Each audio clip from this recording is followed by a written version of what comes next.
Hey, it's Alicia, aka the Vegetarian Afro, and I'm coming with another video. OMG. Like, my first blog post was a month ago before I posted my post that I did yesterday about co washing, and here I am today about to give y'all another video. Like, hand clap, hand clap. But I can't clap it up for myself. But this, because this was the Lord telling me, you need to go ahead and put this video out. So we are all about to head into a new week. If you guys work Monday through Friday, then that means tomorrow's the start of your work week. And yeah, it's a new week. So I want to talk about the pedestal mentality, what I'm going to call the pedestal mentality, and backhanded compliments and self-love. So okay, little background. So, been natural for 3 years. I would say probably about a year and a half ago, kind of coincided with me starting my job. I started getting more and more compliments on my hair. And I think it's because my hair finally got to this place where it was getting a lot bigger. It wasn't just, a few inches off my head. It was like, take notice, hey, that's the girl with the big hair. So I started getting a lot more compliments about my hair. So, anyways, gross. I would get a lot of backhanded compliments and compliments that didn't sit well with me. And when I say backhanded compliments, this is what I mean.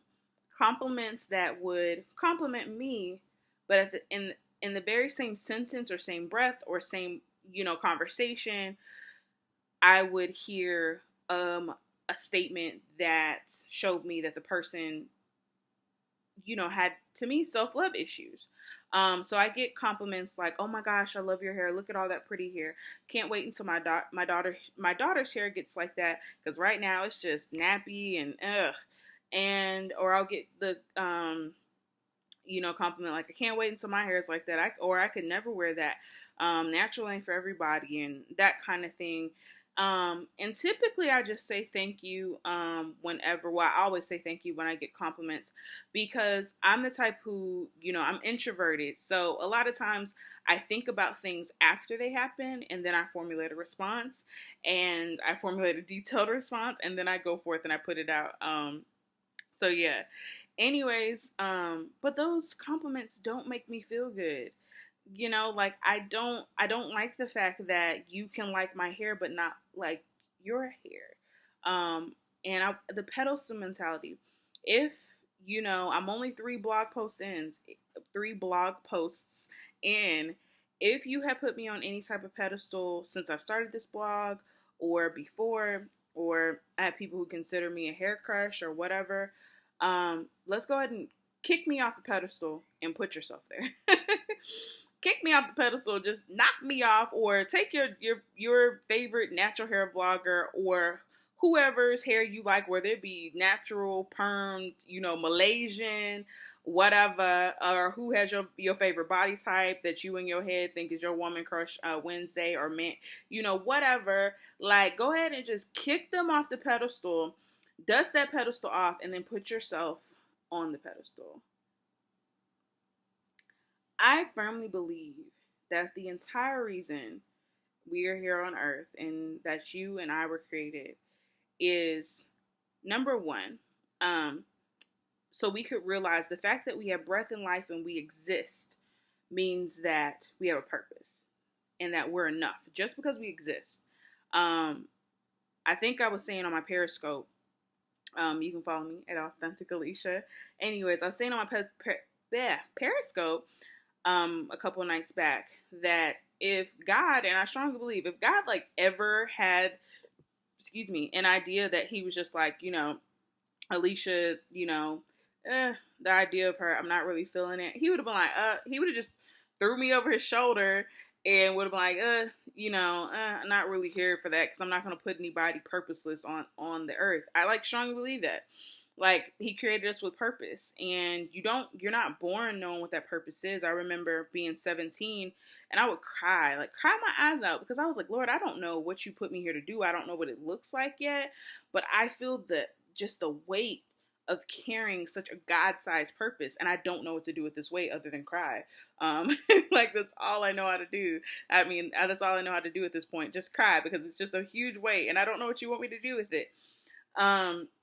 And I used to think my purpose looked so much different than what I know it to be now. I used to think it was going to be Alicia, strong woman, got the corner office, commanding a force of people, and blah, blah, blah. And now I'm like, nah, bruh, I'm trying to work from home and be a health coach and, help people become their best selves. And, you know, yeah, that's me. That's what I'm trying to do, and travel and stuff like that. I don't want the typical 9 to 5. So yeah, and my me cutting my hair, me going natural was, I would say, the step that catapulted me into um my journey to self-love. I had already started kind of a my journey to self love kind of started dysfunctionally. I gained a lot of weight after high school, and before gaining the weight, I didn't like the way that I looked, and I was snatched. Like I was playing basketball, I was snatched, and like people would compliment me, and I was like, don't look at me.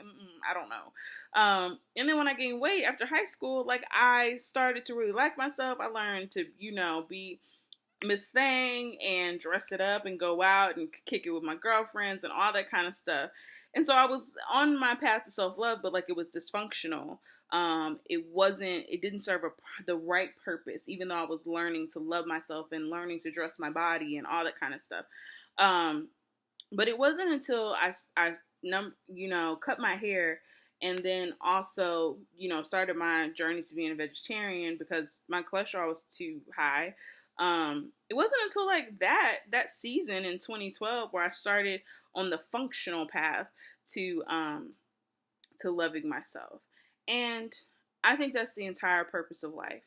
Like the entire purpose is to kick whoever you have off of the pedestal and live life for God and yourself. And you cannot live an effective life and you cannot influence the people that God has put in your path to influence unless you love yourself. Every part of you, every part of me is the way that it is for a purpose. My hair curls the way it does for a purpose. I'm shaped the way I am for a purpose. My feet are the size they are for a purpose. They look the way they do for a purpose. My hands were made for a purpose the way that they are. My eyes are the color they are for that, for a specific reason. My parents are my parents because God wanted them to be my parents. Like, everything serves a purpose. And in order for you to fulfill your purpose, you have to shut society down. You got to shut your parents down, your sister, your brother, shut everybody down and say that stuff you're trying to put on me that tells me my hair isn't good enough, my body's not good enough, my feet aren't good enough, all this, the way I talk isn't good enough. I'm not here for it. Get the heck out of here, because I'm trying to fall so deep in love with myself that I have no choice but to walk into my purpose. Like I have no choice but to do the things that make me happy, because I'm so in love with myself that I will not discount myself down to the version of me that you want me to be. Period.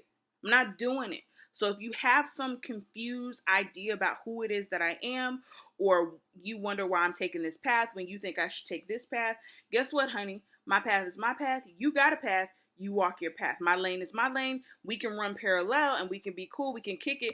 Just like my best friend. I absolutely am in love with my best friend. My best friend is a model. It ain't my dog on call in life to be up there modeling with my best friend. I can't walk in heels. That thing walks like, get it. Like she walks like, yes, honey. But that's not me. But I got to love me over here in my lane because I'm still fun. I'm still cute. Like I got this whole thing going for me. Like we are complete parallels, me and my best friend. But like that doesn't take away from me just because she's over here modeling and I'm over here making blogs and, posting pictures and cooking in my kitchen and all that kind of stuff. Like I love my lane. Now, I do get my eyes on people's lane and compare and stuff like that, but that's tiring. And I realize how tiring it is really quickly. And then I jump right back into my lane and I put the blinders on and I stay over here. The only time goal should be to have the blinders on to where you have to literally turn to see their lane. And then you're like, oh, okay, I need to get back on my lane. Like I need to look. But seriously, I think the goal of life should be, or is, to be able to stand in front of our creator and say, you know what? I realized that you created me for a purpose, and that the fact that I was created was good enough for me to stand up and start pursuing my goals and walk in the purpose that you created me for, and to influence the people that you wanted me to influence. And now I stand in front of you. I'm so used up, but I'm so fulfilled because I used up every single thing you gave me. Every single thing, even the things that society told me not to like, even the things my parents told me not to like, you know, I used it all. And I can stand before you joyful and happy because I was authentic. I lived my life and I was authentic. And I truly believe that's the only thing that matters in life, being authentic. Be you. Even if that you looks different than what your parents established for you, even if it looks different than what you established for you, um, be you. Be what makes you happy in the moment. Don't ever compliment someone else and take away from you.